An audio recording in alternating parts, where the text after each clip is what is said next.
ஒரு தாமரை இதழும் இருக்குது. இப்படி தாமரையும் இருக்குது. என் கையில தாமரையும் இருக்கு அப்படின்னாரு.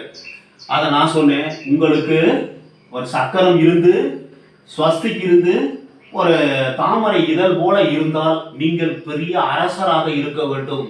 அந்த மாதிரி கையமைப்பு இருந்தால் இருக்க வேண்டும். அதாவது நல்ல ஒரு பொருளாதாரத்தில் எந்த பிரச்சனைகளும் சந்தோஷமாக இருக்க வேண்டும். இல்லை என்றால் இது வெறும் கண் துடைப்பு தான்.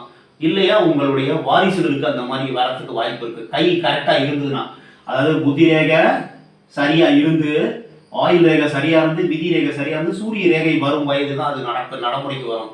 என் கையில அந்த ரேகை எல்லா ரேகையும் இருந்ததுன்னா அவங்க கோடீஸ்வரங்களா இருப்பாங்க. ஏதாவது ஒண்ணு, அதாவது சக்கரமோ இல்ல ஸ்வஸ்திக்கோ இல்ல தாமரையோ, அந்த மாதிரி ஏதாவது ஒண்ணு இருந்ததுன்னா, அவர் ஏதாவது ஒண்ணு இருந்தாவே அவங்க கோடீஸ்வரங்களா இருப்பாங்க. கை நல்லா இருக்கும்.